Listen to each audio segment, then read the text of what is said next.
Bueno, buenos días a todos. Entonces, como les estaba diciendo recién, damos comienzo ahora sí, formalmente, a esta quinta conferencia del ciclo Conferencia de la Escuela Argentina de Negocios. Ahí estamos.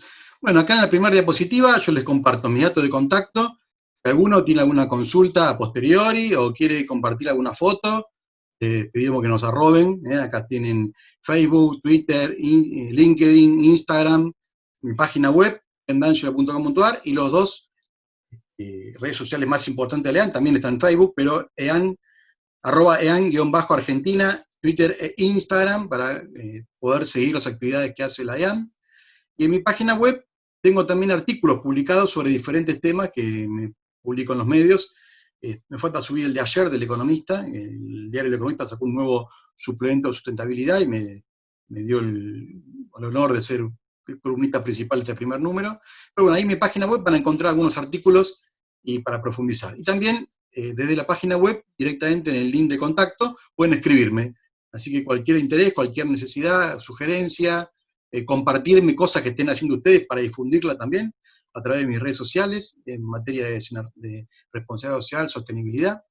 Ahí les compartí a los que recién se incorporaron, ahí en el chat tienen un enlace donde pueden completar simplemente sus datos, nombre, un correo, para que les comparta esta presentación de hoy, y también invitaciones a otras actividades que hacemos vinculadas a los temas de mi especialidad. Llevo más de 27 años en la docencia, empecé como ayudante alumno en el año 93, cuando estaba en el segundo año de la Universidad de Buenos Aires, de la carrera de Administración, y en los últimos años, luego una carrera en el sector público en la universidad, el gobierno de la ciudad, la legislatura de la ciudad, y actualmente en el Consejo de la Magistratura de la ciudad, donde dirijo el programa de responsabilidad social. En los últimos años estoy muy dedicado a todos los temas vinculados a responsabilidad social, sostenibilidad, emprendedurismo, economía social. Entonces, un poco el debate sobre el rol del empresario en un mundo en crisis pasa tiene ese tamiz, tiene esa mirada. Bueno, y por supuesto Omar, que es el rector de la IAN, lo conozco hace muchísimos años de la facultad, y actualmente soy el coordinador ejecutivo del Centro de Responsabilidad Social Empresaria de la Universidad de Buenos Aires, que lo preside el doctor Bernardo Klinsberg y lo dirige el doctor Héctor Laroca, que recién los que entraron temprano es a quien estaba saludando. Bueno, sin mucho más prolegómenos y cualquier cosa más, pueden ir a ver mis redes y mi página web. Digo, a mí me gusta a veces saber desde dónde habla el orador, ¿no? Para que conozcan los sesgos que uno tiene vinculado a la profesión y a la labor que uno lleva adelante. Entonces, vamos a reflexionar sobre esto del mundo en crisis. Voy a intentar, mi logro de esta conferencia de los próximos 50 minutos, 55 minutos, es que ustedes se vayan con más preguntas que respuestas, porque creo que este es un momento para hacerse muchas preguntas, y aquellos que se adelantan con la respuesta, muchas veces la pifian. Se va a intentar que de esta conferencia salgan con más preguntas y respuestas, pero claramente tenemos todos la sensación de que el mundo que viene va a ser diferente, así que ese mundo fue sacudido, de repente se movió del eje en el que estaba, y tal cual un péndulo, en algún momento va a empezar a volver, seguramente se irá a otro extremo, y después volverá a un nuevo promedio, pero va a ser un mundo diferente al que hayamos conocido. No sé cuánto, no sé mucho, pero acá ya hay algunas consultoras que lo estoy investigando. Fíjense, estos son datos de marzo. Esta consulta es de 26 al 31 de marzo, del estudio DDB Argentina, a unos 4.000 participantes de América Latina y España. Fíjense, estos son datos de Argentina. El 94% de los argentinos considera que la pandemia cambiará su vida, y esto lo respondieron en marzo, cuando recién había empezado la cuarentena. Todavía no estaba Estados Unidos en la crisis que atravesó, todavía no había llegado a Brasil. Hoy Brasil, nuestro vecino, es el segundo país con más contagio del mundo. El 25% de las muertes del día de ayer, de las últimas 24 horas en el mundo, ocurrieron en Brasil. Estamos hablando de marzo, ya la gente decía que esto cambiaba su vida. 67% dice que va a valorar más el ambiente después de la pandemia. Vamos a ver, este dato es interesante, porque tiene que ver con otras cosas que vamos a hablar. El 54% caracterizó a esta crisis con el término incertidumbre, incluso mucho más que preocupación o que miedo. Como que la norma, lo que caracteriza a esta crisis, a esta pandemia, es la incertidumbre. Fíjense, hoy esto es del diario de hoy, ¿no? Por eso no está incorporado en el PowerPoint, pero me pareció muy interesante. Hoy salió una nota de un diario muy famoso del ámbito de negocio, y en el cual afortunadamente muchas veces nos publican, sobre los centennials en el mundo laboral. Y saben que leí la nota y varias veces tuve que volver a ver la fecha, y no puede ser que esto lo estén escribiendo en mayo de 2020, ¿no? Los centennials no valoran tanto el consumo, no les prestan atención a las marcas, sino que más bien a la sustentabilidad. Excelente, totalmente de acuerdo. Aparte, promovemos eso. E incluso ponen en discusión ciertas posesiones, como tener un auto, habiendo otras opciones más económicas que el transporte. Después dicen que la sustentabilidad y la inclusión son parte de la vida del centennial. Durante una entrevista laboral te preguntan, por ejemplo, qué menús ofrece el comedor. Y en otra parte de la nota dice que los centennials prefieren las entrevistas laborales a través de las videollamadas, ¿no? Como que los centennials están más relacionados, más vinculados, más familiarizados con las nuevas tecnologías. Bueno, yo creo que hasta nuestros abuelos están familiarizados con las nuevas tecnologías, ¿no? La explosión del Zoom, no solo para la educación digital, el Zoom, el Skype, el Webex de Cisco, o el Jitsi en materia de código libre. Las nuevas tecnologías hoy en día han atravesado las relaciones familiares, ¿eh? Todos mis cumpleaños de mi familia fueron todos en época de pandemia, así que los abuelos, los amigos, los tíos, todos comunicados por videoconferencia, ¿eh? El tema de los centennials, valoran las experiencias y no el poseer. Y fíjense que esta crisis, ¿no?, en muchas personas nos hizo volver a revalorizar el poseer. Mágicamente descubrimos lo valioso que eran los papeles higiénicos en medio de una crisis. O sea, hay muchas cosas raras que pasan con esta crisis y que por eso digo, no busquemos muchas respuestas hoy, pero empecemos a notar algunas cosas extrañas que están pasando que nos hacen repensar lo que pensábamos que eran certezas. Incluso esto que pensábamos que el centennial prefería no poseer, entonces el auto en vez de comprarlo lo alquilaba. Y está quebrando en este momento, se llamó concurso de acreedores Hertz, una empresa de más de 100 años de alquiler de autos. ¿Cómo va a funcionar el futuro del auto? Que la gente no va a ser más dueña de un auto, sino que va a agarrar un auto con su huella digital y una aplicación, lo va a retirar en la vía pública, lo va a usar y lo va a dejar. ¿Cómo funciona eso en tiempos de pandemia? ¿Entienden que muchas de las cosas que pensamos por lo menos se ven sacudidas, ¿no? Esto de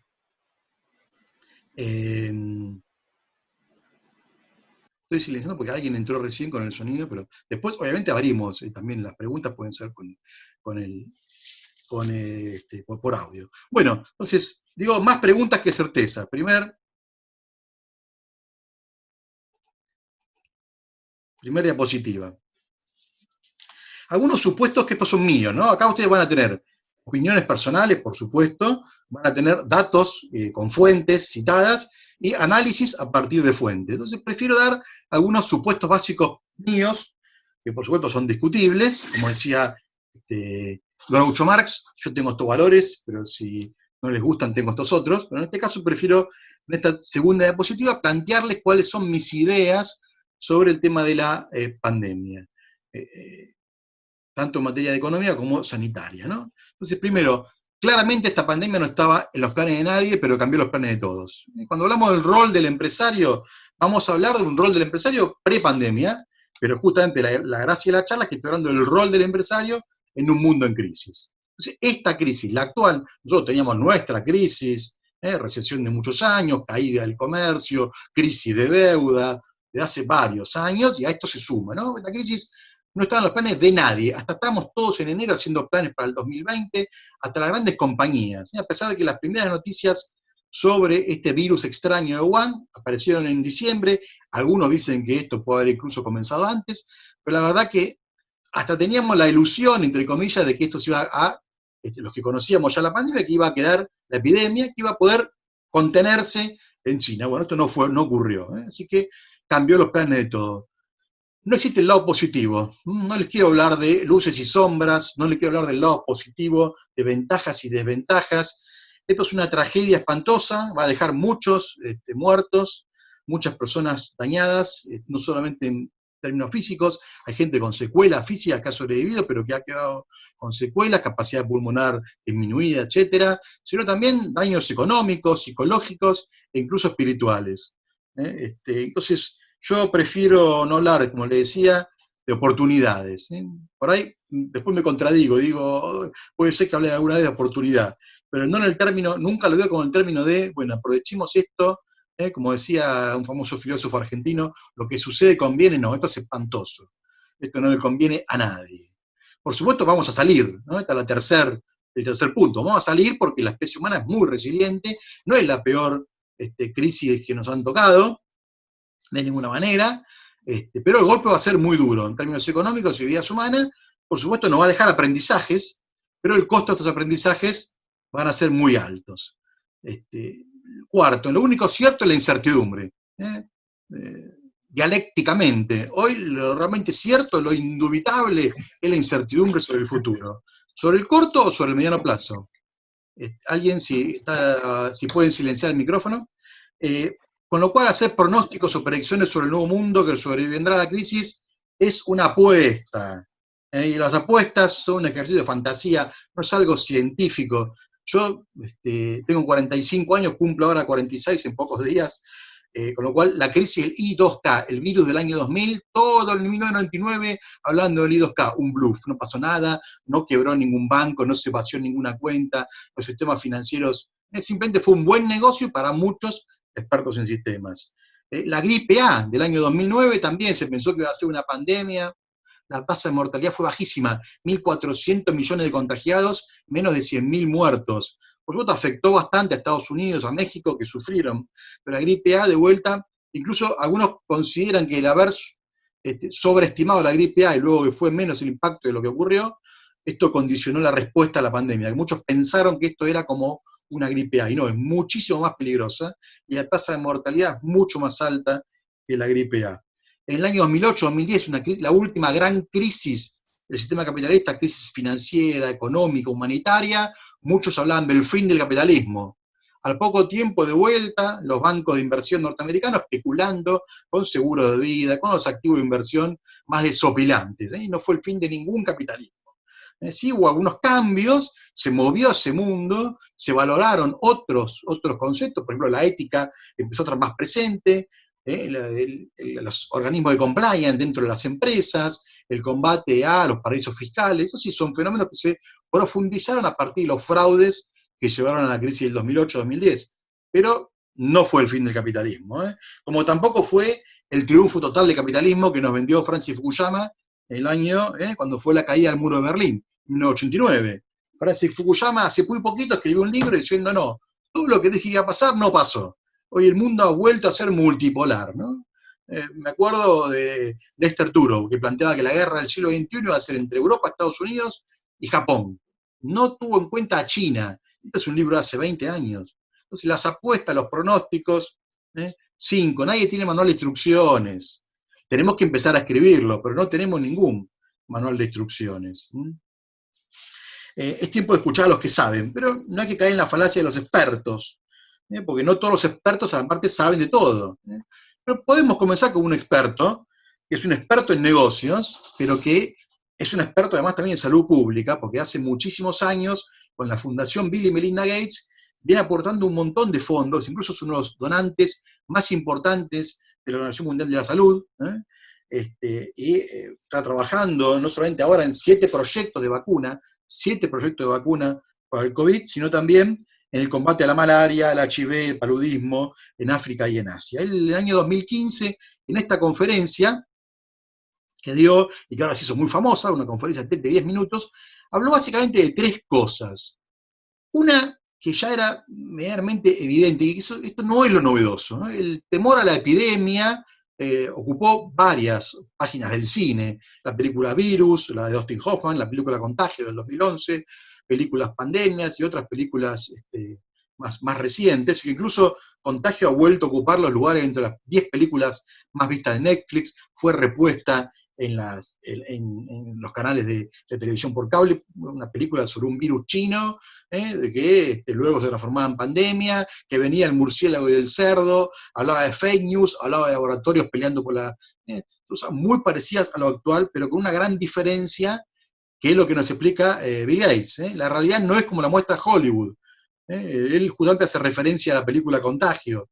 Él lo que exigía en ese momento era que todas esas grandes inversiones que los gobiernos seguían destinando, por ejemplo, a militarizar, a cuestiones nucleares, etcétera, hubo una hipótesis de conflicto de una tercera guerra mundial o de guerras nucleares. Ahora, en un momento de paz, este es uno de los grandes momentos de paz del mundo, eso es cierto, esos grandes fondos fueran redireccionados a la salud y a generar un organismo fortalecido en términos presupuestarios que pueda enfrentar una pandemia. Eso es lo novedoso de lo que dijo Bill Gates. El original no fue la advertencia de la pandemia, sino la denuncia de que el mundo no estaba preparado. Y realmente el mundo no estaba preparado, a pesar de las innumerables advertencias que tuvo.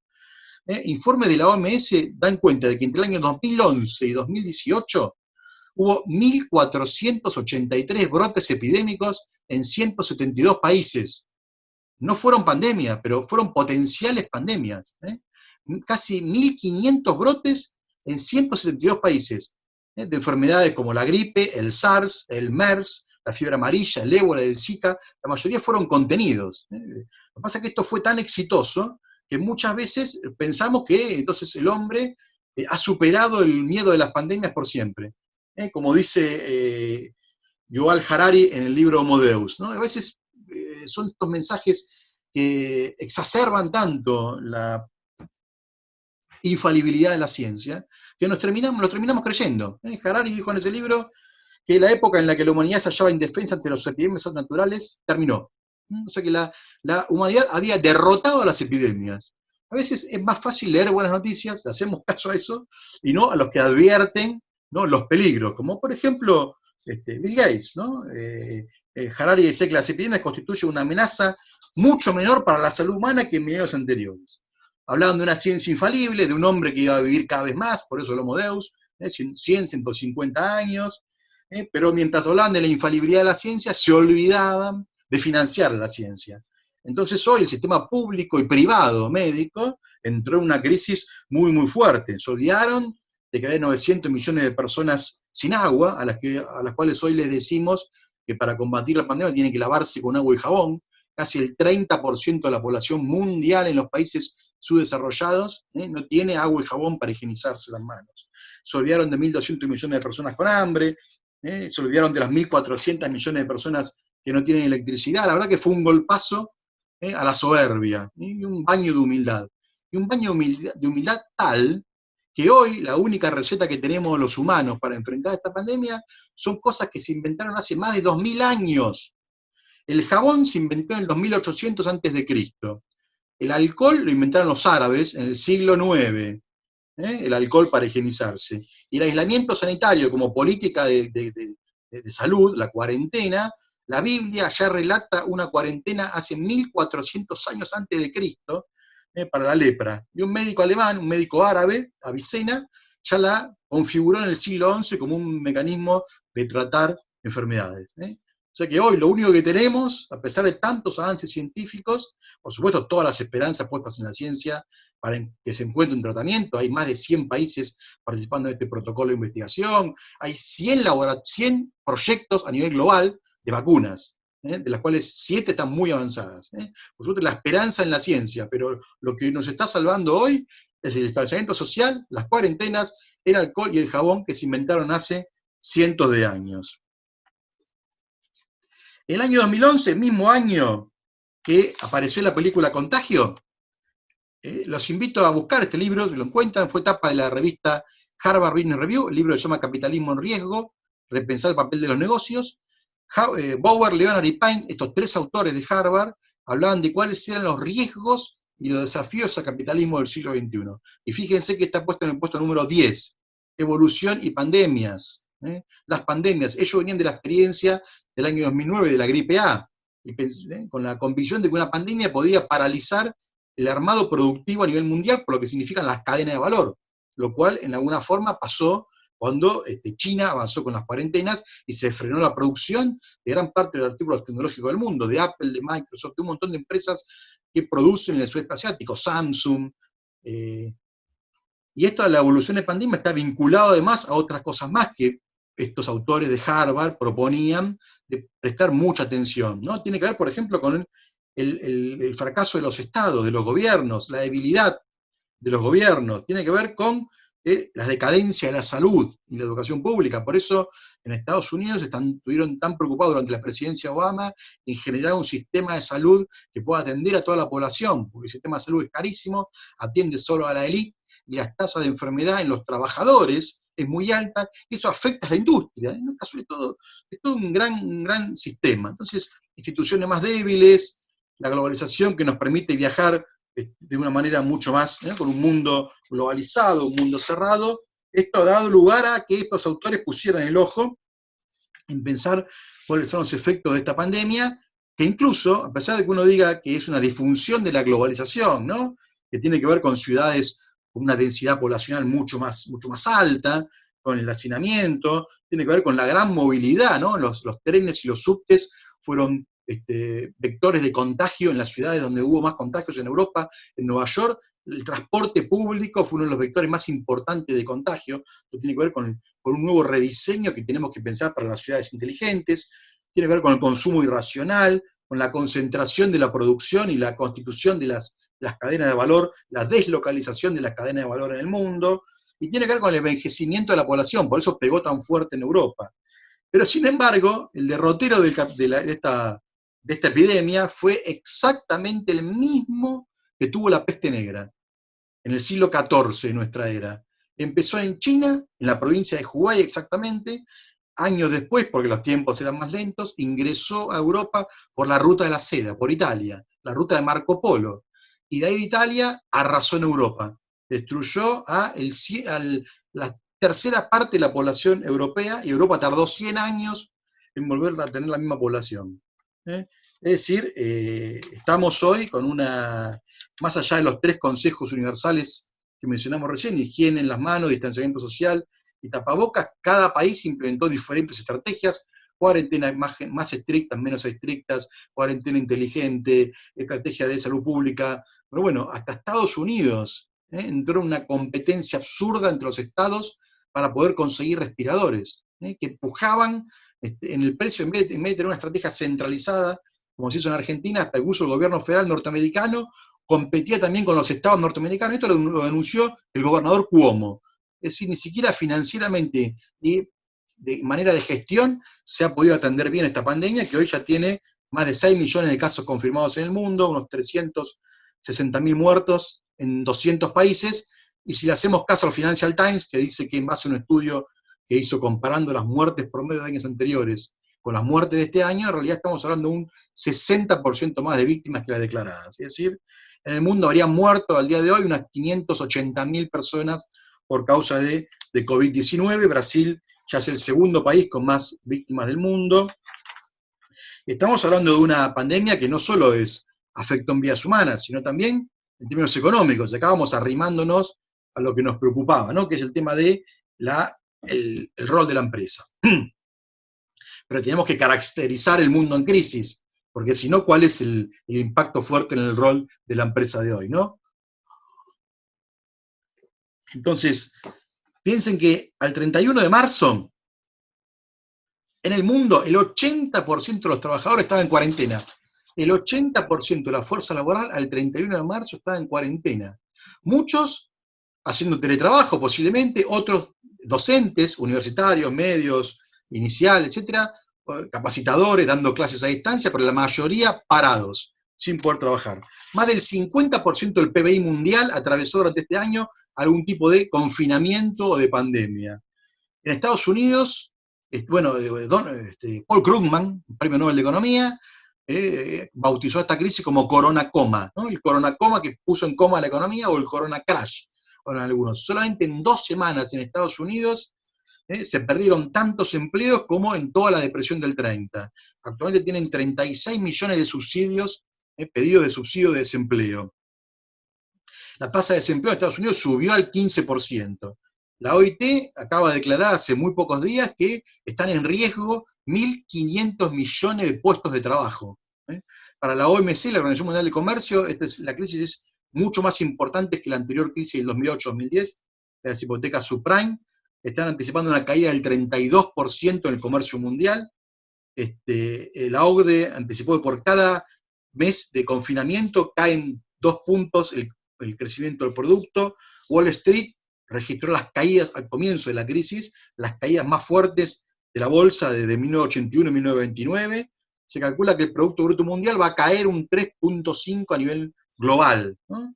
En Europa se habla de un 7,7 puntos de caída, en Estados Unidos 5,9 puntos, etc.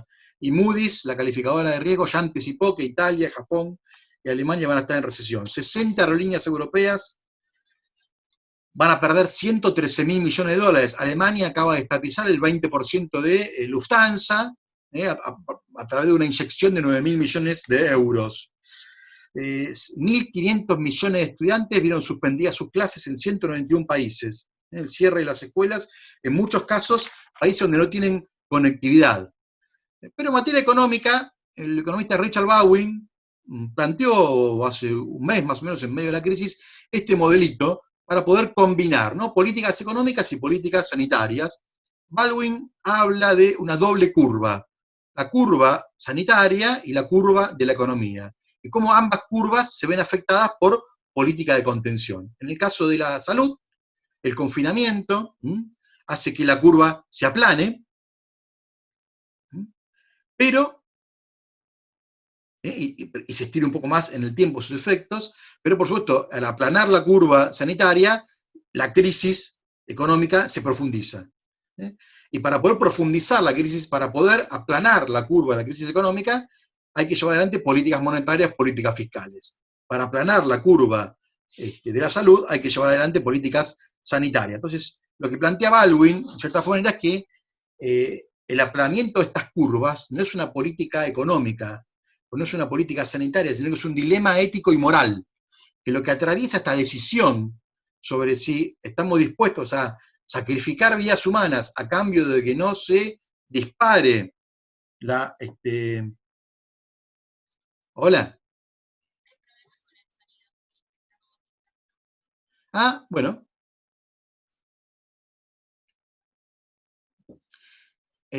¿Ahí me escuchan bien? Porque me informan que hay algunos problemas con el sonido. Yo te escucho bárbaro. Está bien. Por ahí es por alguna señal de Wi-Fi. Perfecto. Yo te escucho muy bien, Julián. Listo, genial. Bueno, por ahí después es por el Wi-Fi de los que, de donde están. Por acá planteó alguien, Pablo, está bien. Bueno, continuamos. Esta doble curva, lo que tiene que ver con lo económico y con lo,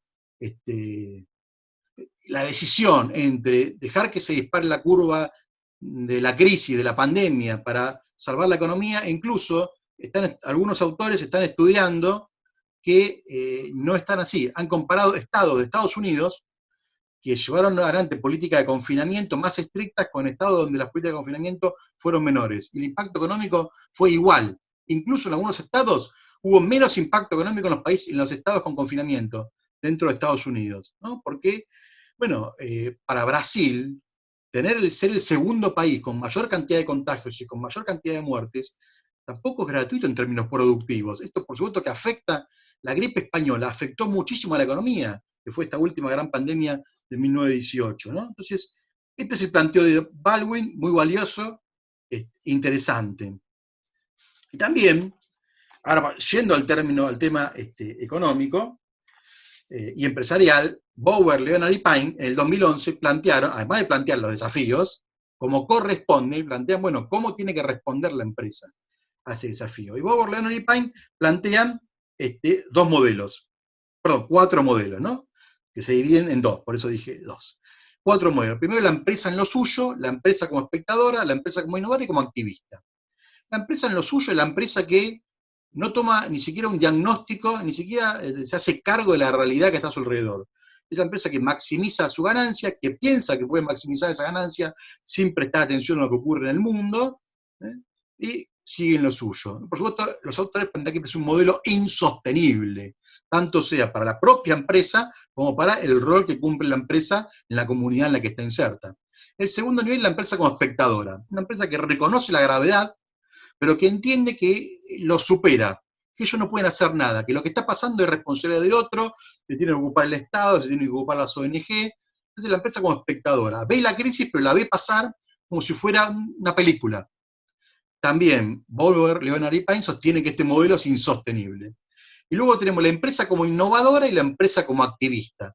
La empresa como innovadora dice, sí, me hago cargo de esta crisis y voy a ver cómo a través de mis servicios y mis productos puedo innovar, y a través de la forma en la que produzco, entonces genero maneras más, por ejemplo, un modelo de economía circular, más amigables con el ambiente, más responsables socialmente, innovo en un producto, entonces entiendo la crisis en la que estoy inmerso, en la que está inserta la empresa, y busco dar una respuesta desde mí, desde lo que yo sé hacer.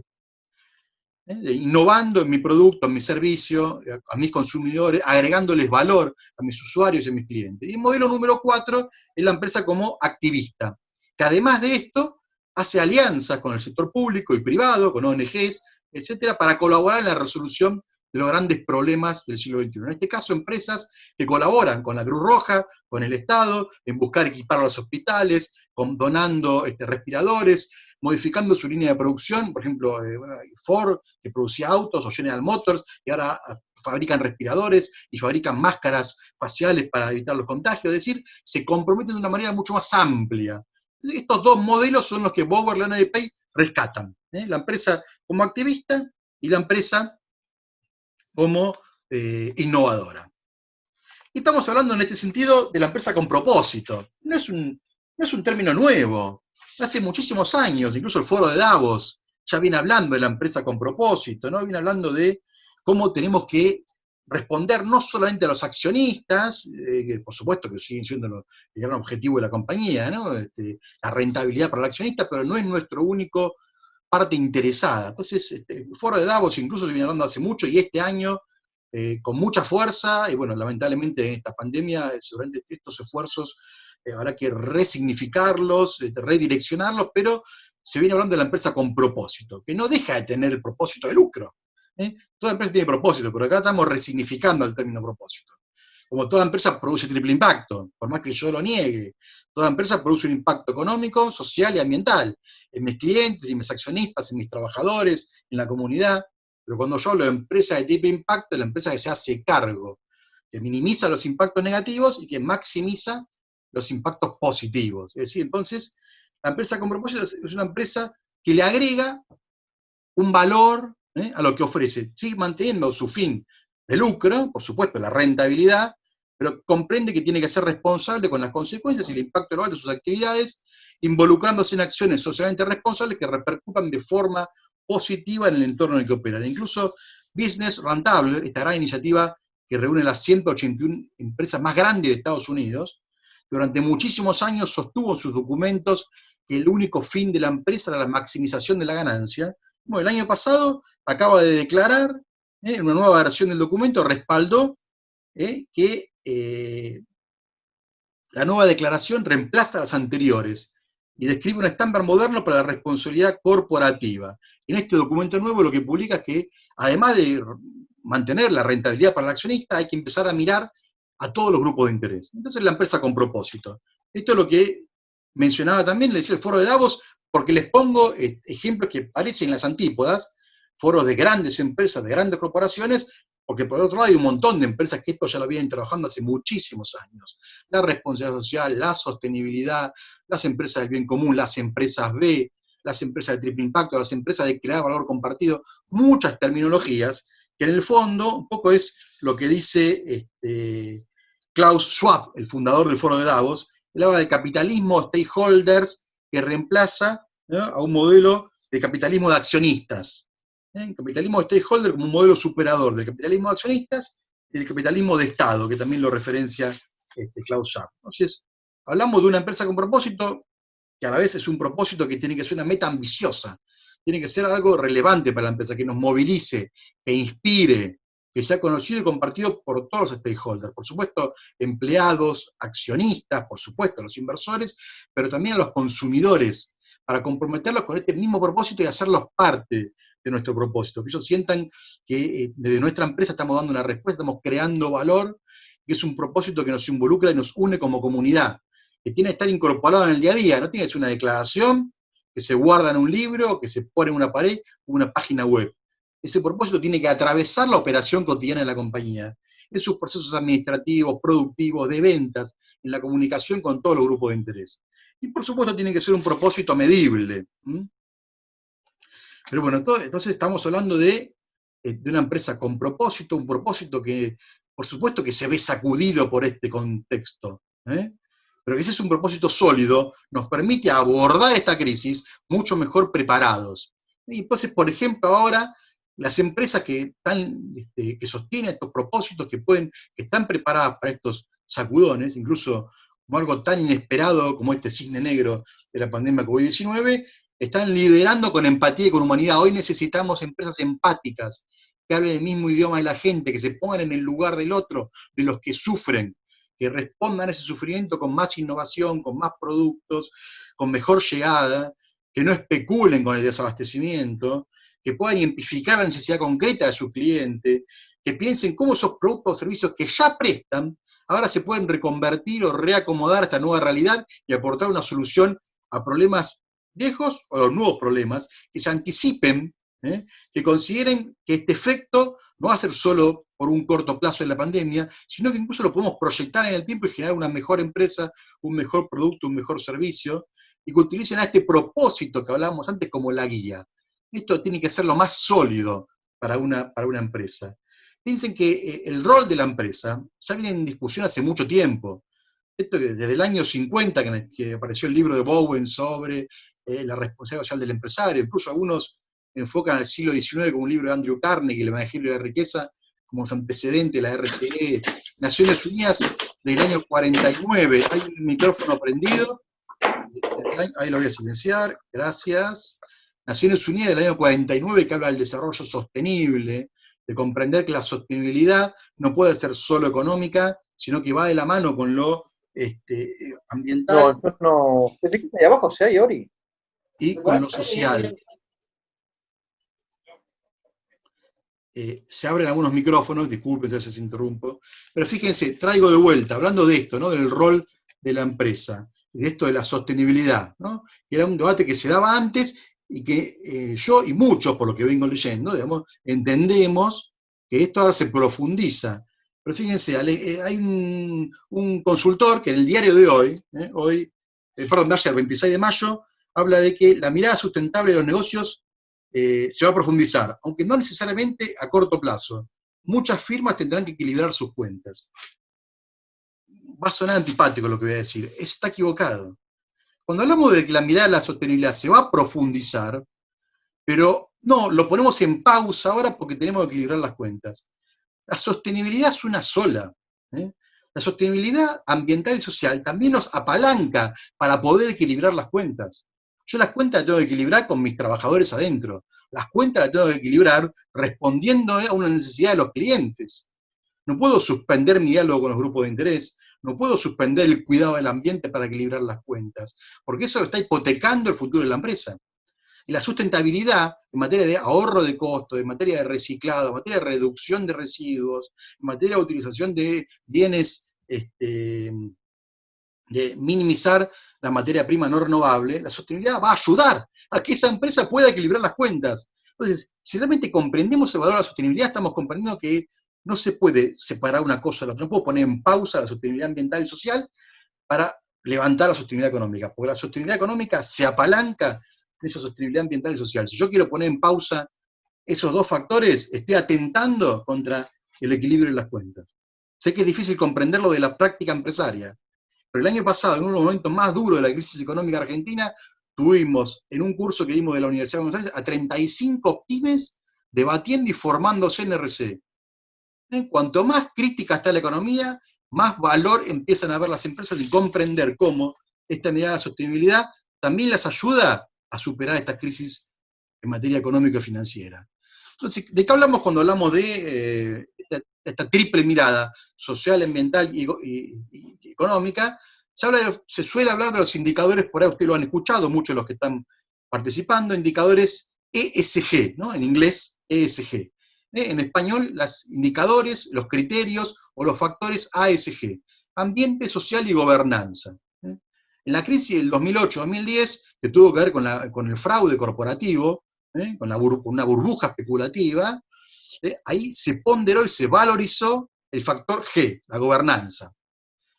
a partir del año 2015, con el Acuerdo del Clima de París, con la agenda del pacto, con la agenda de Objetivos de Desarrollo Sostenible de Naciones Unidas, se empezó a valorizar mucho más el factor A, el ambiente. Bueno, esta crisis necesita que pongamos en valor el factor S, lo social. Hoy esta crisis está necesitando de las empresas una mejor respuesta en lo social, ¿no? Y esto es el llamado que tenemos a crear un nuevo valor para el consumidor, para el cliente, para el usuario, y en este sentido,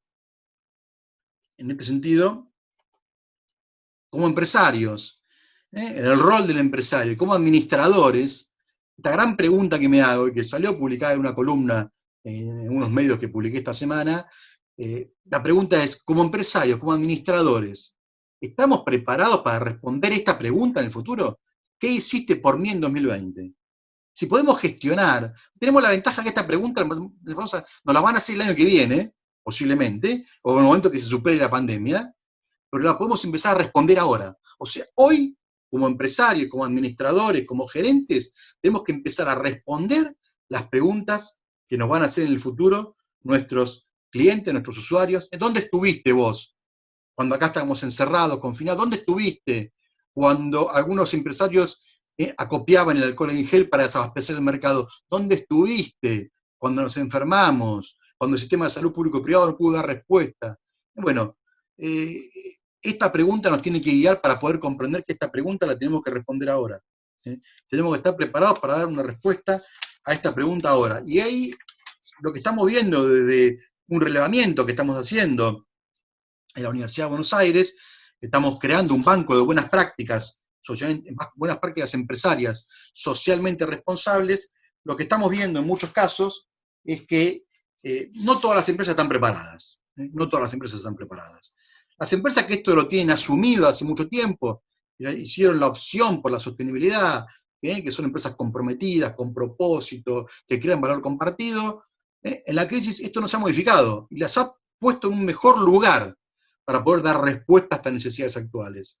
Aquellas empresas que seguían con el viejo modelo, algunos hablan del viejo modelo, que la empresa solo estaba para maximizar la ganancia del empresario y crear empleo y nada más, bueno, no están a la altura de las circunstancias, y las que antes hacían greenwashing, es decir, lavado verde con la RC, hoy están haciendo corona washing. Por ejemplo, acá pusimos, pobre, McDonald's, hay cosas que hace muy bien, hay cosas que hace muy mal, es una empresa que claramente divide aguas, ¿no?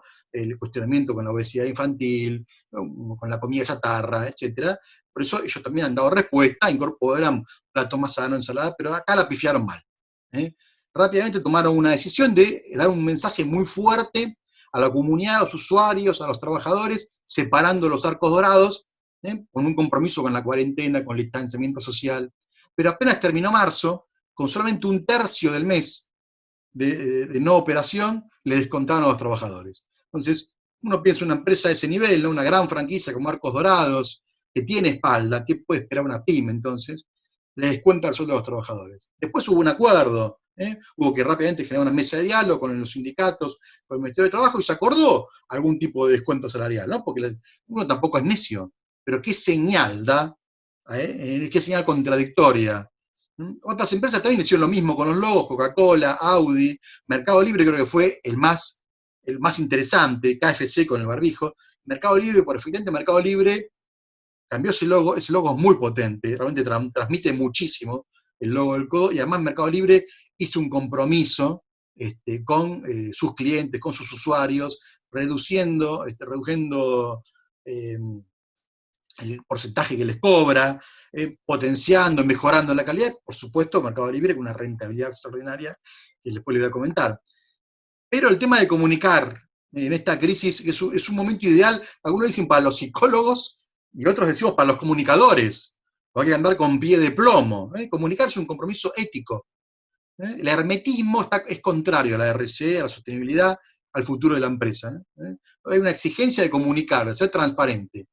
Pero yo creo que este es el momento para que dejemos que los que comuniquen sean los hechos concretos. Los hechos hablan solo. Hechos, no palabras, decía una vieja frase. Fíjense, esto fue una comunicación muy potente de todos los diarios argentinos, también se hizo en Europa, apenas comenzada la crisis. Fíjense, esto no solo es una publicidad, sino aparte eran fascículos, los diarios cedieron sus tapas a un fascículo donde se explicaba a la gente cómo cuidarse. Esto es comunicación y esto es compromiso. O como por ejemplo cuando los canales de televisión se unificaron, todos los canales de aire, para hacer un programa solidario. Pero bueno, este banco de buenas prácticas, estamos relevando, fíjense, algunos números que yo les voy a dejar aquí en la presentación, por ahí no tiene sentido que me detenga mucho, pero aquí estamos viendo, por ejemplo, de las 250 actividades que tenemos relevadas ya en Argentina, y hay otras 250 en el mundo, que cumplen con los requisitos que entendemos nosotros, que son actividades incrementales, es decir, son cosas nuevas, desarrolladas a partir de la suspensión de clases, primero, que fue una semana antes de la cuarentena, y este banco lo vamos a llevar adelante mientras dure la cuarentena, o mientras, hasta que se normalice la economía, digamos, en términos de la crisis sanitaria. La mayoría de las actividades han sido desarrolladas, por un allí, por empresas, lo innovador, ¿no? En las respuestas.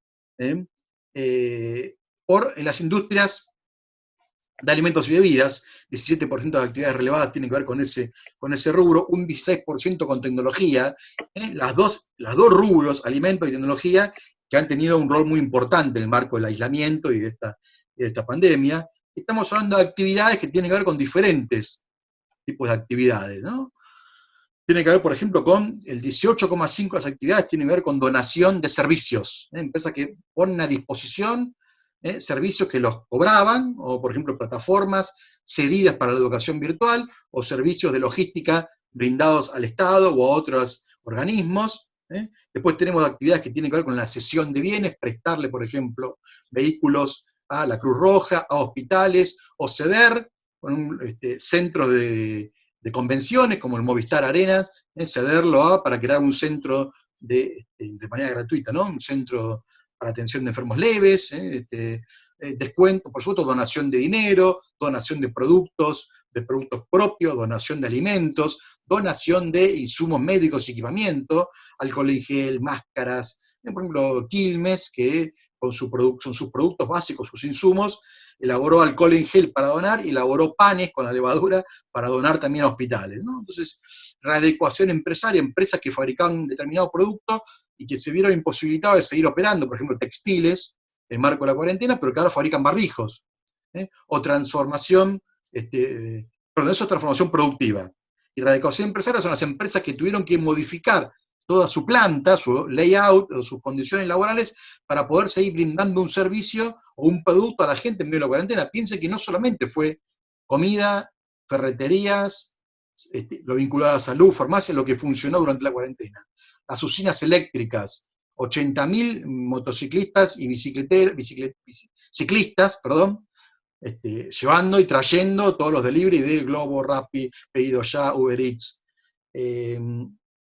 panaderías, servicio de internet, gas, luz, agua, servicios públicos. O sea, hay un montón de actividades que siguieron operando y que las empresas tuvieron que, sobre la marcha, llevar adelante una readecuación de empresas. Entonces acá tenemos las diferentes actividades que ellos fueron haciendo, y en esta última diapositiva de este informe, para llegar a algunas conclusiones, a qué objetivos de desarrollo sostenible se enfocaron más.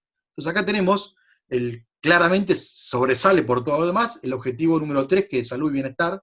El 49% de las acciones empresarias tuvieron que ver con temas de salud. Pero casi un 20% con el tema de hambre. Hubo que salir a atender también el tema del hambre, generado por todos esos trabajadores informales que dejaron de percibir ingresos, por aquellos sectores que están fuera de la economía, que en este momento quedaron más afuera todavía. Entonces, muchas empresas salieron a dar respuesta también al tema del hambre. Algunos también, por supuesto, fíjense el puesto número, acá leo 12.4, educación, también muchos esfuerzos vinculados a garantizar la educación, cuando los chicos no pueden ir a la escuela, cuando los universitarios no pueden ir a sus universidades, los posgrados, los doctorados, incluso las capacitaciones. El trabajo decente, garantizar las condiciones laborales, modificar la forma de producción. O sea, hay muchos ODS donde también las empresas hicieron grandes esfuerzos, no solo el tema de salud. Y pensemos que esta nueva normalidad a la que se habla, que la OMS empezó a hablar pensando en el mañana, ¿no? En la salida de la crisis, pero muchos ya lo estamos proyectando a, bueno, ¿cómo será el nuevo mundo? Y bueno, la nueva normalidad, ¿será sustentable o no será? Si no es sustentable, no es nueva, eso es lo que quiero decir. Y tampoco tiene mucho sentido volver a la vieja normalidad, porque la vieja normalidad era la vieja normalidad de las empresas que contaminaban, que explotaban a sus trabajadores, que evadían impuestos, que eso tienen más del 40% de los trabajadores de manera informal. O sea, volver a esa vieja normalidad tampoco es algo sano. Lo sano es construir una nueva normalidad que no es automática, que no nos va a condicionar un virus a esa nueva normalidad. La nueva normalidad no tiene que ver solamente en cómo vamos a poder trabajar para no contagiarnos, sino tiene que ver cómo generamos un mundo más sano, sin las disfunciones de la globalización que vimos antes y que llevaron a las pandemias, porque si no, en 3 o 4 años tenemos una pandemia nueva. Yo lo advirtió hasta la propia investigadora del Instituto de Biotecnología de Wuhan. Dijo, yo no tengo nada que ver, porque hay un rumor conspiranoide de que la pandemia se originó porque ellos no tuvieron la seguridad sanitaria y se les escapó un virus, salió a la ciudad. Yo digo que ellos no trabajan con ese tipo de virus, pero que igual que la humanidad tiene que tener cuidado, porque estos virus novedosos se pueden transformar en algo recurrente. Entonces, esa nueva normalidad nos tiene que preparar para un mundo más sano, más responsable, más cuidadoso con el ambiente, con sus recursos, y con la comunidad, con los usuarios. Entonces, esa nueva normalidad tendrá muchas cosas, la vieja normalidad, tendrá muchas cosas que nos condiciona este virus, pero la vamos a construir entre todos. Surgirá de una disputa. Acá apareció ahora en la pantalla, que no sé qué es, estos dibujitos, por ahí lo hice yo accidentalmente. Fíjense cuál es el problema, ¿no? Volviendo un poco a lo anterior, perdón porque me pasé una diapositiva. ¿Cuál es el problema con esto de las normalidades? Hay alguien que está dibujando con la opción de Zoom. Le pedimos por favor si lo puede borrar.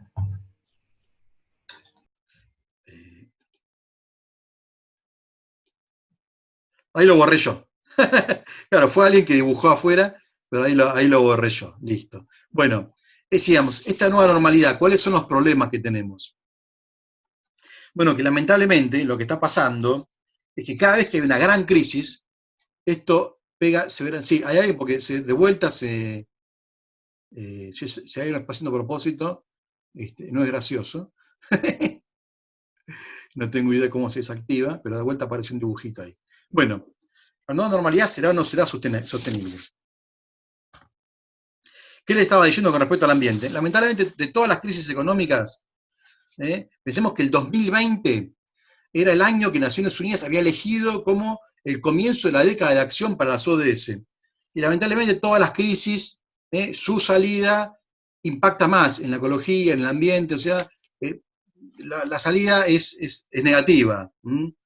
La última gran crisis económica del año 2008-2010, salimos con un fuerte impacto en materia de desigualdad social, hubo más desigualdad social, creció el hambre en 100 millones de personas, se incrementó la mortalidad infantil, incluso todo lo que los países se esforzaron en generar en materia de salida económica, el 93% de todo el esfuerzo económico de Estados Unidos en el año 2009 fue apropiado por el 1% más rico de la población, con lo cual también generó más concentración de la riqueza. Fíjense incluso cómo impactó la crisis de 2008-2009 en la igualdad de género.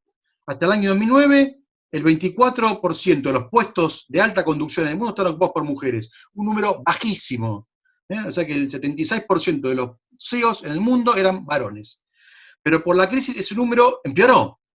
Y nos costó 2 o 3 años más poder volver a los indicadores del 2009. Entonces, también las crisis impactan incluso en temas tan valiosos como ir mejorando la igualdad de género en las empresas, que tanto está costando y que tanto hay que machacar y que insistir en cómo esto es, no solo que es un derecho, una necesidad, sino que aparte enriquece la gestión de las corporaciones. La diversidad de género, la diversidad en todo sentido, enriquece las respuestas que dan las empresas. Bueno, en las crisis esto golpea también muy duramente, no solamente lo social, sino también lo económico por supuesto, no también lo social y lo humanitario, sino también en materia de igualdad de género. Y fíjese en materia ambiental, ¿no? Muchos sostienen que hoy el planeta descansa. Es un descanso, entre comillas, es la caída más fuerte en materia de emisiones de gases de efecto invernadero, aquí lo tienen, pero a costa de cuánto sufrimiento, ¿no? A costa de qué parate de la economía, de cuántas fábricas paradas, de cuánta gente padeciendo. Pero fíjense cuál es la salida a estas crisis. En la crisis del 30 también hubo una caída y un pico. En la Segunda Guerra Mundial, caída y un pico. La crisis del petróleo, caída y un pico. La crisis 2008-2009, caída y un pico enorme. ¿Cómo piensan que va a ser la salida de esta crisis? Entonces, si no ponemos de vuelta la sustentabilidad en el centro de la agenda, va a ser imposible, por ejemplo, cumplir con las metas del Acuerdo del Cambio Climático de París. Acá tienen ustedes este gráfico que lo compartió Juan Carlos Villalonga, es un experto ambientalista que estuvo en Francia en 2015 participando de la Cumbre del Clima de París, cómo afecta la actual crisis de la pandemia COVID-19 a los escenarios futuros que necesitamos para que la temperatura promedio por sobre la temperatura preindustrial no esté arriba de los 2 grados. O sea, es un esfuerzo enorme que vamos a tener que hacer todavía más para poder compensar estas emisiones. Entonces, por eso, este descanso del planeta es artificial.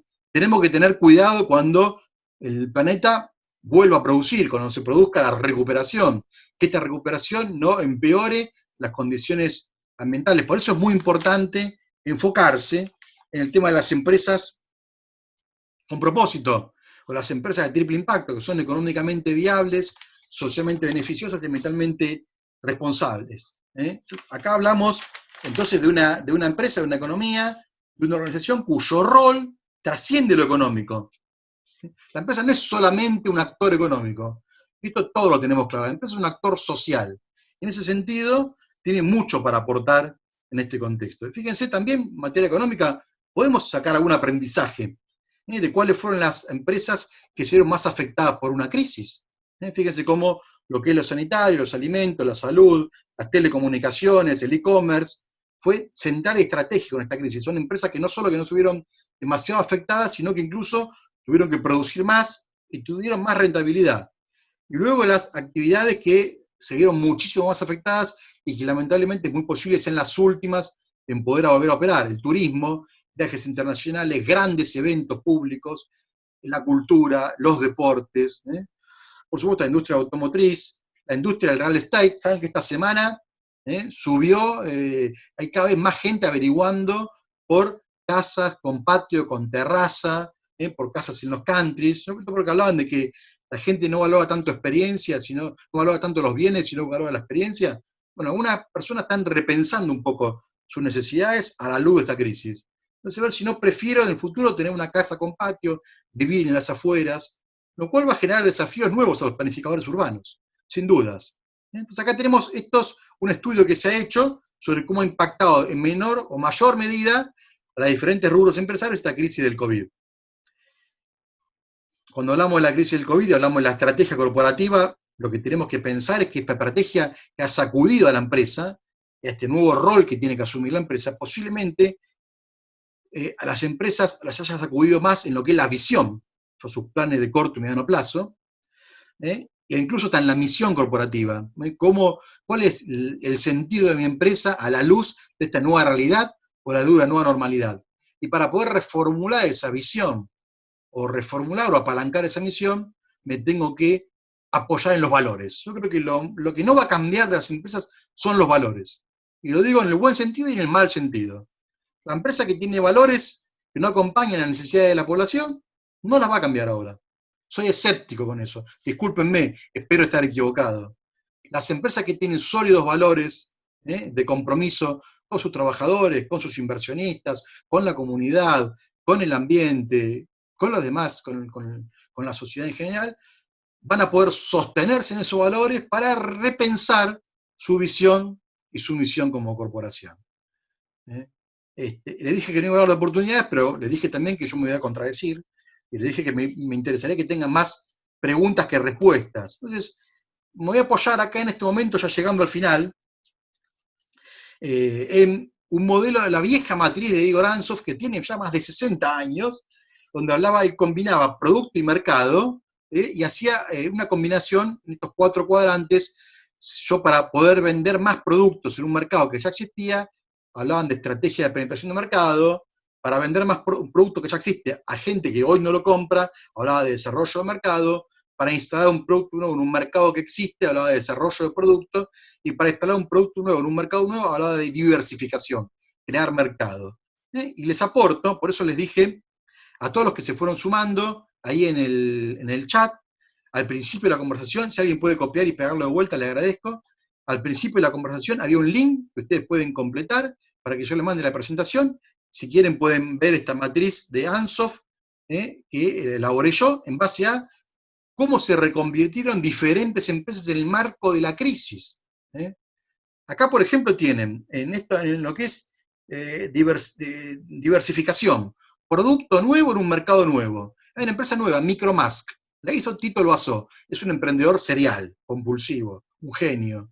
En medio de marzo, a fines de marzo, cuando todavía se desaconsejaba usar tapabocas, mandó una consulta a un grupo de Vistage, esto lo declaró él, está público, está en internet en reportaje, digo, porque voy a mandar al frente a Vistage, que es un grupo empresario muy valioso, pero que bueno, que en esto lo pifiaron, por eso digo que a veces los pronósticos no siempre. Dijo, tengo ganas de hacer el tapabocas, que sea el iPhone de los tapabocas, una micromáscara, que sea diferente, un tapabocas médico, y que tenga un estilo.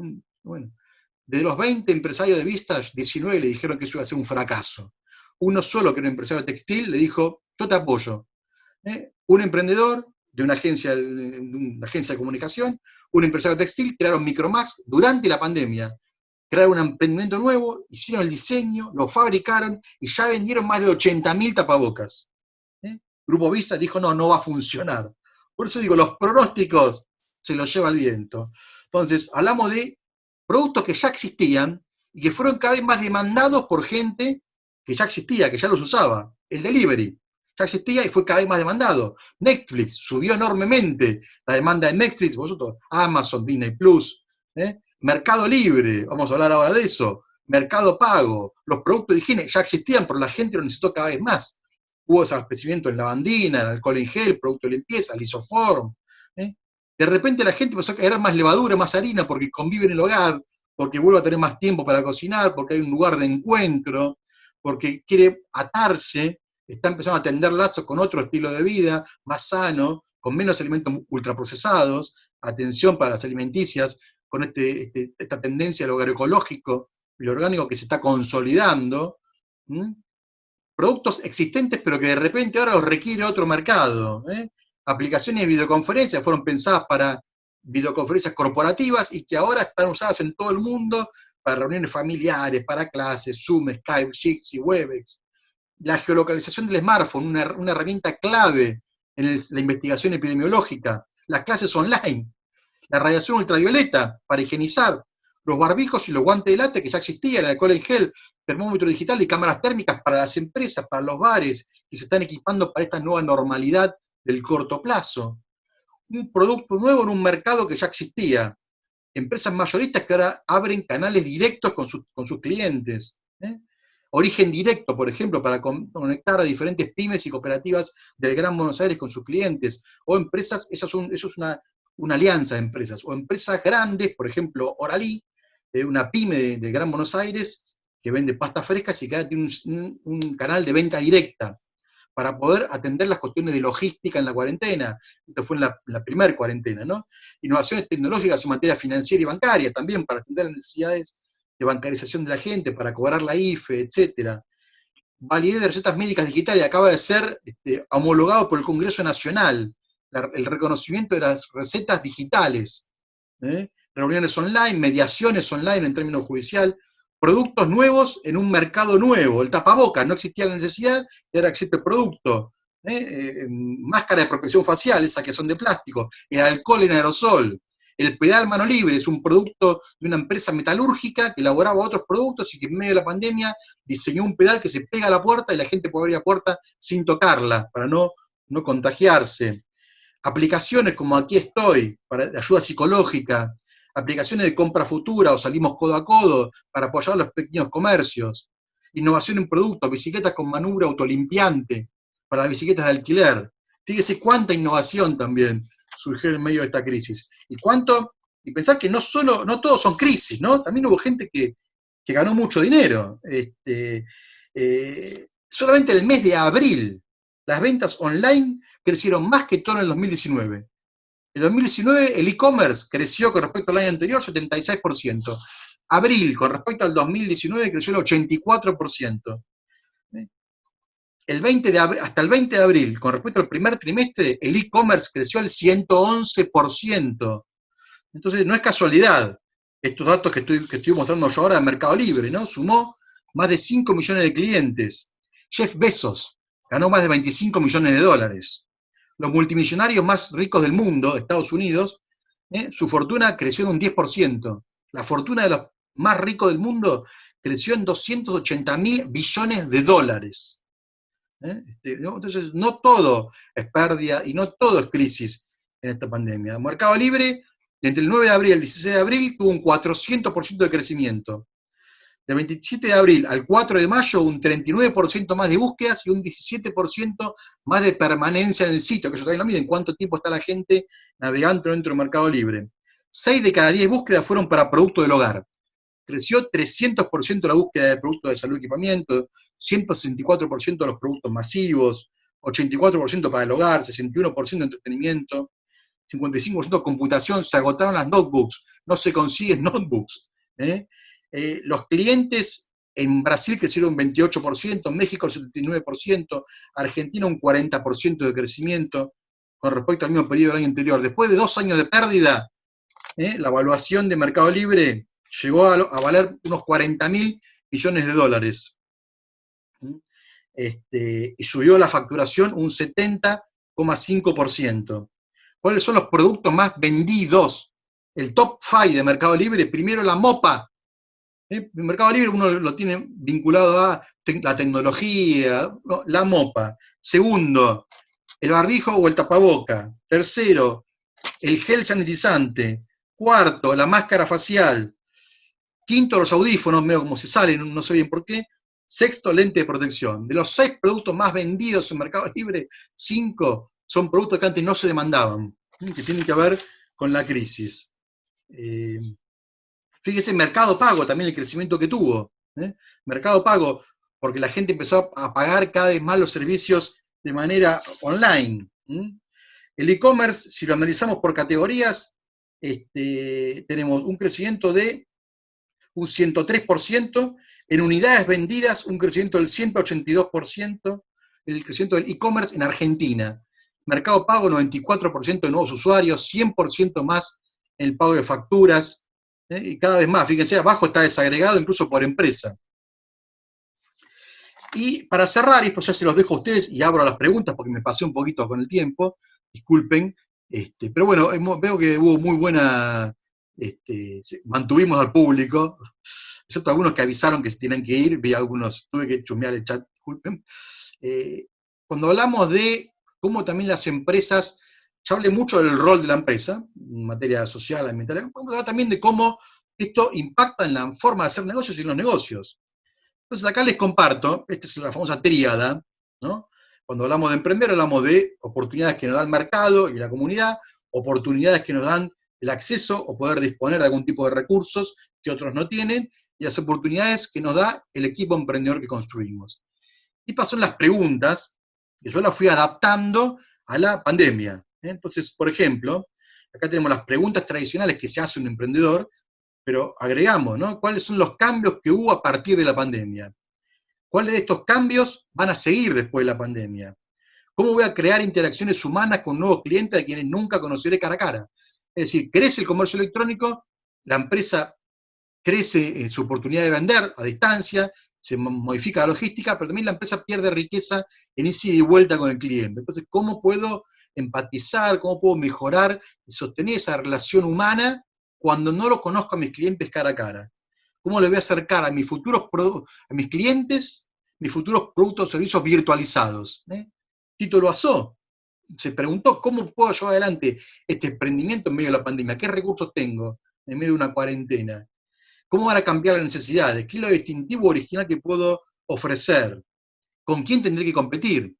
De repente hubo empresas que se dedicaban al cotillón y como no pueden operar o ven que su cliente está prácticamente congelado, es decir, fiestas prohibidas, eventos que no se pueden realizar, fábrica de cotillón que ahora fabrican productos de limpieza. Entonces cambian, ¿no? Aparecen nuevos clientes donde antes, nuevos competidores en este caso, donde no lo esperaban, que fabrican, gente que fabrica barbijos, de distintos rubros, textiles, también empresa de cotillón, una conocida mía que tenía cotillón, descubrió que tenía tapabocas graciosos, que antes era un artículo de cotillón, y que ahora los puede ofrecer para que la gente use en la calle.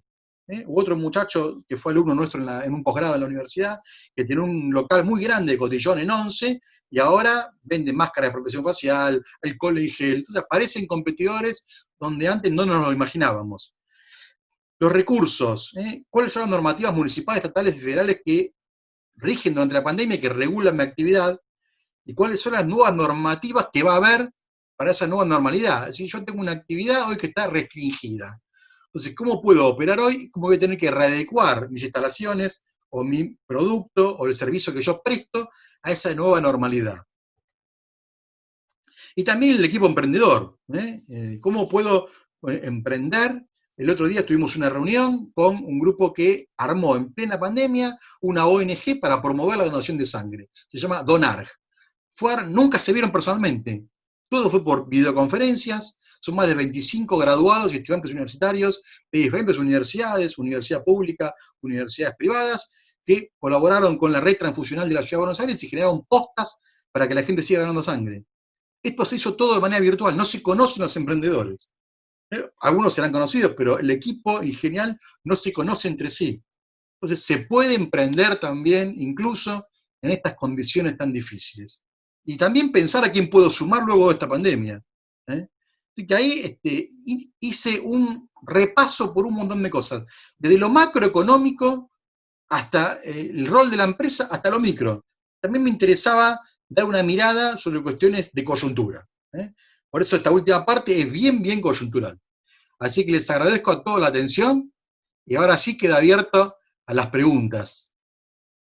Es más, creo que voy a dejar de compartir pantalla, porque así los que tienen cámara, etcétera, nos vemos todos. Y si es necesario recurrir a alguna diapositiva, vuelvo a compartir.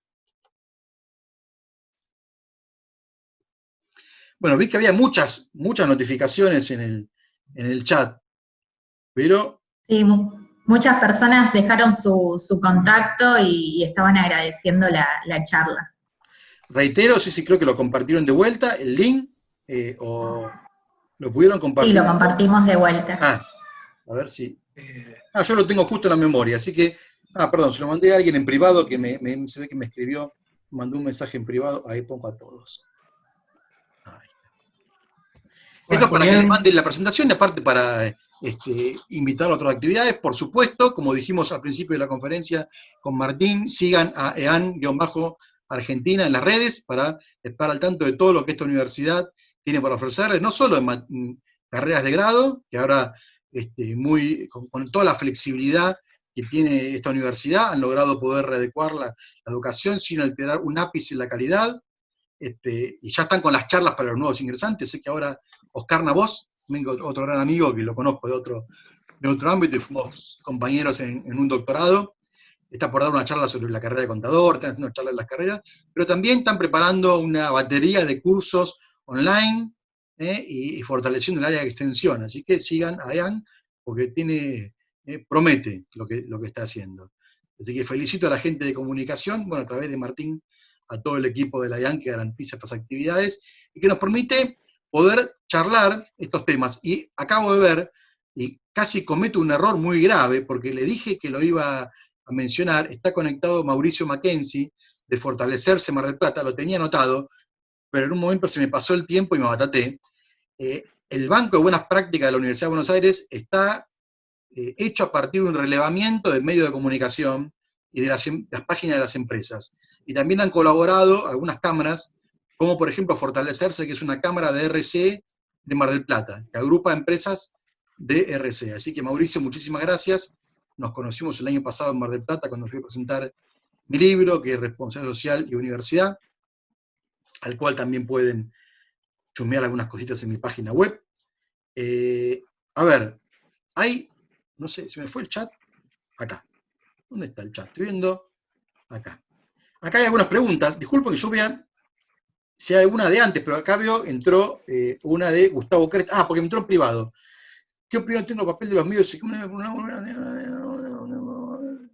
Bueno, el papel de los medios. Bueno, fue mejor de lo que hubiera imaginado, ¿no? Por supuesto, los medios están permeados por intereses económicos.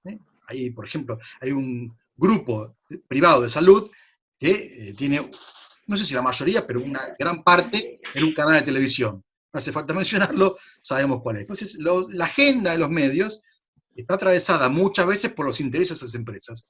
Y en algunos casos fue muy evidente cómo acompañaban en un momento de la cuarentena las medidas de gobierno y después, en algún punto, a medida que esto fue impactando cada vez más en algunos sectores económicos en particular, perdón, hablo rápido y me trabo, cambiaron la línea editorial.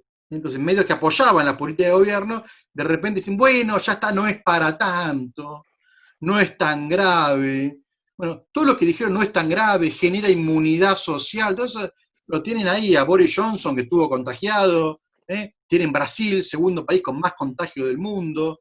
La verdad que en ese sentido muchos medios han sido muy responsables, pero por supuesto hay otra gente que está operando en los medios, operando, no informando. Por eso digo que uno tiene que saber de dónde habla el que habla. A mí me gusta plantear, yo esta conferencia la di de una mirada y una convicción muy fuerte de que el rol del empresario pasa por esto de los stakeholders, etc. Y di mis argumentos y cité múltiples casos. Otros dirán, no, acá hay que enfatizar la maximización de la rentabilidad a corto plazo. Bueno, no me tendrán en su público, pero lo pueden decir si dicen, miren, yo vengo de esta línea, este es del think tank en que me formé, y defiendo otros intereses, fenómeno. Pasa que muchas veces en los medios esto no se blanquea. Pero en línea general, al principio, cuando todos estábamos muy pendientes de los medios, hubo una sobreinformación, que hasta la OMS habló de infodemia, es decir, la sobreinformación que genera incertidumbre, genera ansiedad en la población. Eso luego se fue aplacando, y creo que en líneas generales los medios han tenido una actitud responsable.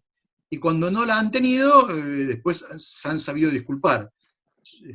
Incluso hubo un cruce muy fuerte esta semana, por ejemplo, entre Sergio Berni y Cristina Pérez de Telefe, donde creo que Berni estuvo muy bien, después Cristina Pérez se hizo la ofendida, pero creo que Sergio Berni estuvo muy bien en responderle porque, bueno, uno no es santo de mi devoción, pero están en el frente de combate.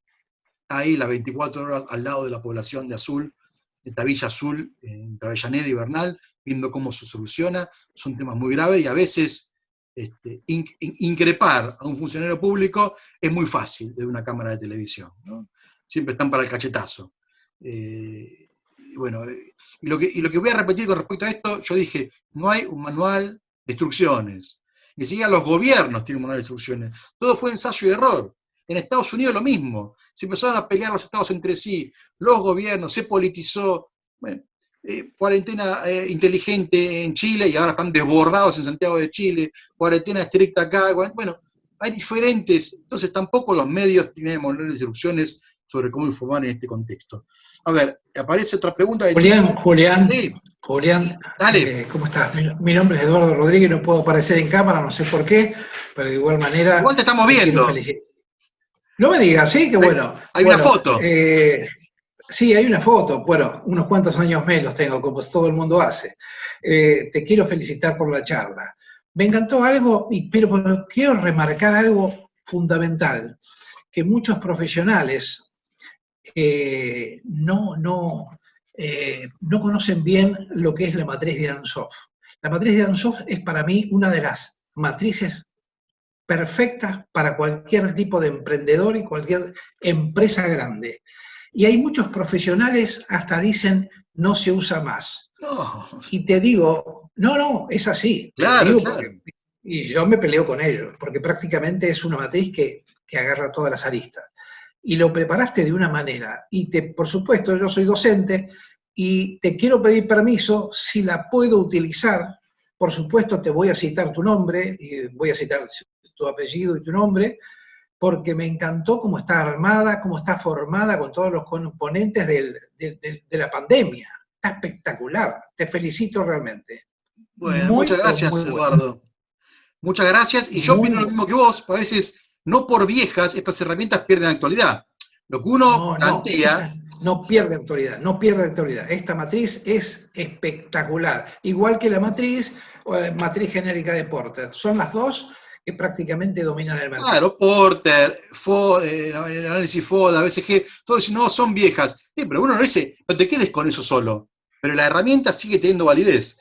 Y es una herramienta dinámica. Yo incluso la primera vez que las puse, que fue en una conferencia, un vivo por YouTube, después tuve que hacerle correcciones, y la fui ajustando, y la fui actualizando. Así que sí, por supuesto, tenés toda mi autorización para citarla, ningún problema, por eso voy a compartir la publicación. Cada tanto me sale una notificación en Facebook que me dice, alguien subió una foto suya y es que están compartiendo algo mío, y la verdad que a uno lo pone contento, que lo que diga pueda ser útil y pueda ser multiplicado. Así que no solo que podés hacerlo, sino que te agradezco porque significa que estamos en la misma sintonía. Bueno, Tito, te agradezco mucho y te felicito. Acá Tito nos pregunta sobre el tema de la recuperación. Claro, por eso yo cité la caída, el derrumbe que hubo en la bolsa apenas empezó la crisis. Los mercados financieros, el mundo, este famoso mundo VICA, del cual Héctor también habla mucho, volátil, incierto, complejo, ambiguo, es cada vez más VICA. Y los mercados financieros siempre tienen sobrereacciones. Sobreexageran las caídas y sobreexageran las recuperaciones. Entonces, no podemos hacer una transpolación de cómo va a ser la recuperación. Sí, son esta famosa recuperación en B. Algunos dicen que en Argentina va a ser difícil esta recuperación en B. Habrá que ver. Pero sí, efectivamente, durante la crisis hubo una apuesta muy fuerte a la salida al mercado, por eso la crisis, el derrumbe. Quizás se sobredimensionó el impacto en el corto plazo. Luego se vio que en el mediano plazo incluso había, como le dije antes, hubo gente que ganó con la pandemia, lo cual es triste, es trágico, no para la gente que ganó, pero sí cuál es el origen de esa ganancia, de esa rentabilidad extraordinaria. Y entonces hubo una recuperación. Entonces ahora, efectivamente, los mercados están teniendo recuperación. Habrá que ver cuánto sostenible es. Como les dije, Moody's ha pronosticado para muchos países de Europa una etapa de recesión. Y esta recuperación y volver a una economía en los niveles de Producto Bruto del año anterior va a costar. Por eso, por ejemplo, Lufthansa está planteando, Alemania planteó que espera poder recuperar, digamos, que venderle nuevamente a la empresa privada este 20% del paquete accionario para el 2023. O sea que en términos económicos calculan que si la vacuna aparece a fin de año o durante el 2021, que recién en el 2023, en términos de, por ejemplo, en lo que es la economía del turismo, que tiene una cadena de valor impresionante, la industria del turismo, recién va a estar normalizado en 3 o 4 años. Así que habrá que ver esta recuperación cómo se da, pero tampoco va a ser igual en todos los sectores. Por supuesto, todo lo que tiene que ver con el e-commerce es el momento de invertir. Ricardo, ¿cómo veo a Latinoamérica? No, la TAM se refiere a la empresa, porque a veces la TAM se usa como sinónimo de Latinoamérica. Ante la distribución al mismo tiempo pedido ayuda al gobierno de Perú, Brasil, Uruguay. Si se refiere... LATAM Airlines. Ah, sos vos, Eri. Sí, LATAM Airlines. Bueno, acabo de leer que ha iniciado el proceso de quiebra en los Estados Unidos, pero bueno, va a pasar con muchas aerolíneas. Lo dije en la conferencia, 60 aerolíneas están en crisis. La Unión Europea autorizó hace muy poquito que los estados puedan salir en ayuda de las empresas. Por eso Alemania pudo concretar esta operación, ¿no? Que ayer el cronista titulaba Merkel puso 9.000 millones de dólares y se quedó con el 20% de Lufthansa. Como si Merkel hubiera puesto 9.000 millones de dólares y se hubiera quedado ella con la empresa. No, sí, por supuesto, muchas empresas, lamentablemente, y es un gran temor. Es un gran temor. Alitalia está a un paso de ser nacionalizada, lo mismo Air France, Aeroméxico, que es una empresa de 60% capitales mexicanos, pero es la aerolínea de bandera, son capital privado. El 95% del tráfico aéreo se derrumbó. Ustedes ven el mapa del tráfico aéreo diario y aparecen muchos vuelos. Bueno, eso multiplíquenlo, porque eso es solamente el 5% de lo que se volaba.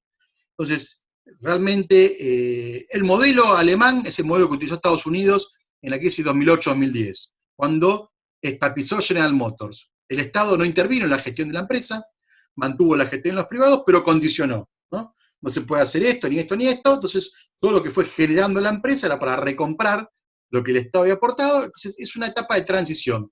No es que el Estado se va a quedar con la empresa, como pasó con YPF en Argentina, que el Estado reestatizó YPF o reestatizó Aerolíneas, no con la idea de devolverla a los privados, sino en este caso estos procesos, no solo en la TAM, sino muchos más, y bueno, en muchos casos, en lo que pasó en la crisis de 2008-2010, pasó esto que me decís vos, muchas empresas, antes de declararse en crisis, distribuyeron utilidades enormes, incluso más que otras veces, incluso pagaron los famosos paracaídas de oro, los grandes paquetes de compensaciones, y después el Estado se hizo cargo.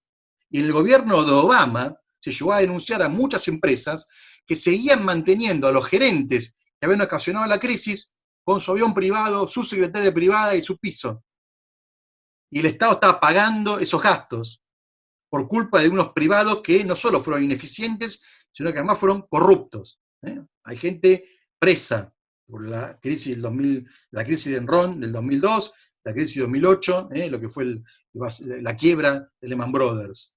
Entonces, sí, el Estado, lo ideal es que, me parece bien que en este caso sea un salvataje para proteger la fuente de trabajo, para proteger esa empresa que pueda rápidamente operar cuando estén dadas las condiciones de mercado, no perder toda esa capacidad tecnológica, de personal, de recursos, que la gestión esté en manos del privado, que pueda rápidamente devolver, en este momento una especie de fondo anticíclico, pero por supuesto que el Estado también ponga sus condiciones en la manera en que se distribuyen o se hacen algún tipo de inversiones. Entonces acá tenemos un espejo de lo que pasó en 2009-2010 en Estados Unidos, donde cuando salió a la luz pública que empresas que estaban siendo subsidiadas por el Estado seguían manteniendo el sueldo, la secretaria y el avión privado de los tipos que le habían llevado a la quiebra, fue un escándalo que golpeó muy fuerte a la administración de Obama. Acá hay una pregunta de Pablo. Bueno, yo les leí eso que decía antes, ¿no? Un autor decía, si la mentalidad del empresario argentino se va a modificar. Vaso medio lleno, vaso medio vacío. Vaso medio vacío, yo mismo les dije que de las crisis muchas veces el impacto de esa crisis económica es negativo, sobre el ambiente, sobre las cuestiones sociales, sobre cuestiones de igualdad de género. Entonces, ese es mi temor, ese es mi lado pesimista, escéptico. Vaso medio lleno, claramente esta pandemia no es producto de una cuestión ambiental, no está directamente vinculada al cambio climático, pero sí de manera indirecta. ¿Por qué? Está vinculada al hambre de los chinos, hambre que los chinos tuvieron durante muchos años, la gran hambruna china, incluso con Mao Zedong en el gobierno, y entonces muchas generaciones de chinos se alimentaron de lo que pudieron. Este crecimiento enorme en China, este crecimiento económico enorme, que transformó una potencia mundial, quizá la número 1 del mundo en términos de crecimiento del Producto Bruto, no ha podido solucionar los problemas del hambre en China. Ahora China está prohibiendo la venta de estos tipos de animales, murciélagos y otros animales, muchísimo. En esos mercados se podía comprar carne en lo que a ustedes se les ocurra, pangolines, serpientes, camellos, lo que quieran. Está prohibiendo esa venta de esos productos, está subsidiando a los granjeros. Entonces tiene que haber también una inversión económica para mejorar estas condiciones que de una manera directa o indirecta abonaron las condiciones que generaban la pandemia, que se creara y que se desperdigara alrededor del mundo. Entonces ahí sí, creo que es la parte medio llena que digo yo, ¿no? Tenemos que comprender que la salida es por la sustentabilidad, que no hay posibilidad de hacer buenos negocios solo mirando a la empresa como un factor económico. Hoy, en el siglo XXI, los buenos negocios son buenos negocios, económica, financiera, ambiental y socialmente. Y esto no es, de vuelta, no es automático. No es automático. Hoy sigue siendo una enorme minoría. Las empresas B en Argentina son 100. Las empresas del Pacto Global en Argentina, que es la principal iniciativa de RC en todo el mundo, son 1000 y pico. Son 12.000 empresas en el mundo del Pacto Global. Entonces, hay muchas iniciativas, pero todavía la gran mayoría de las empresas miran el corto plazo. Entonces, estas conferencias, los cursos, los artículos, los libros, tienen que ir colaborando y mostrar que la posibilidad, lo que decían Bower, Leonard y Payne en Harvard, para poder afrontar los desafíos del siglo XXI, necesitamos empresas del siglo XXI, empresas con propósito y empresas de triple impacto. Así que yo, por un lado, yo pesimista, lo veo difícil, pero no me rindo, hay que empujar, y en esto de vuelta, felicito a la EAN, que genera estos espacios para dar estos debates y para promover y difundir, que no solo se puede ganar dinero siendo socialmente responsable, cuidadoso con el ambiente y manejándose con la ética en los negocios, sino que tenemos que pelear para que sea la única manera de ganar dinero. Entonces, primero, a veces cuesta todavía convencer a un empresario de que se puede ganar dinero sin pagar una coima, que se puede ganar dinero y mucho sin evadir impuestos, que se puede ganar dinero y mucho sin pagar en negro. Pero no solo tenemos que convencerlo de eso, tenemos que decirle que es la única manera de hacerlo. Y muchas empresas lo están demostrando.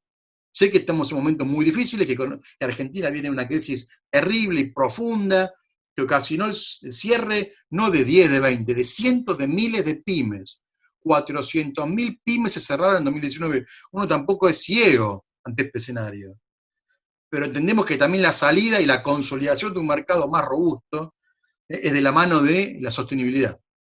Entonces, creo que esto, por eso hablamos de esta mirada triple indispensable. La recuperación del mundo del retail, del petróleo en Argentina. Bueno, con el tema del petróleo tuvimos una charla muy, muy interesante con Juan Carlos Villalonga, organizado por la Secretaría de Graduados de la UBA, de Económicas. La charla está en YouTube, hablamos del New, se me fue la...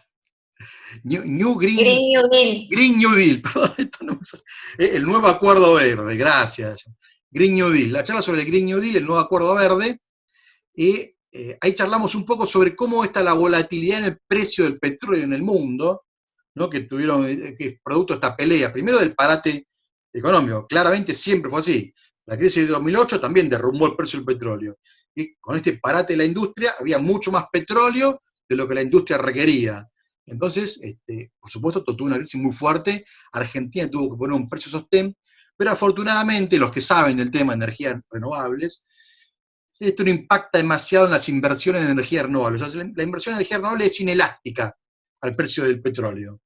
Esto no va a afectar a que se siga invirtiendo en energía solar, en energía eólica, en nuevas energías, y con lo cual Vaca Muerta será un buen reservorio para abastecer en corto y mediano plazo a las necesidades de gas de Argentina, pero tenemos que trabajar cada vez más para que la matriz energética del país sea de energías renovables. Entonces, ahí tenemos esa charla muy interesante.